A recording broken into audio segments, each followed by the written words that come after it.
আমি এখানে লাউ কুচিয়ে নিয়েছি, কাঁচামরিচ ফালি করে নিয়েছি। এখানে চিংড়ি মাছ হলুদ লবণ দিয়ে ভেজে নেব।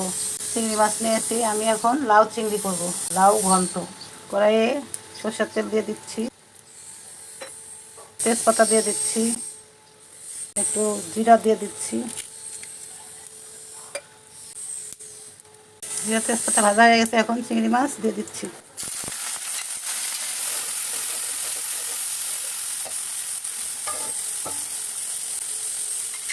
চিংড়ি মাছগুলো ভাজা হয়ে গেছে লাল লাল করে।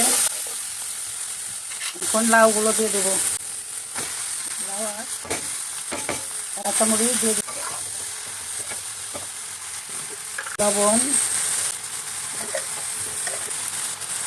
লবণ হলুদ দিয়ে মিশিয়ে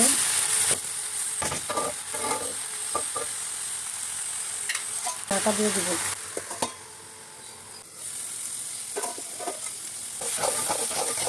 আমি ঢাকা তুলে একবার নেড়ে দিয়েছিলাম।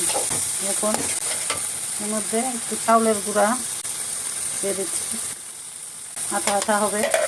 চিনি দিচ্ছি, জিরা গুঁড়া দিচ্ছি, ভাজা জিরা গুঁড়া।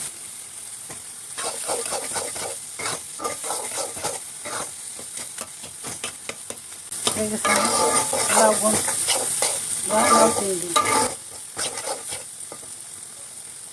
দেখেন হয়ে গেছে আমার লাউ চিংড়ি বা লাউয়ের ঘন্ট।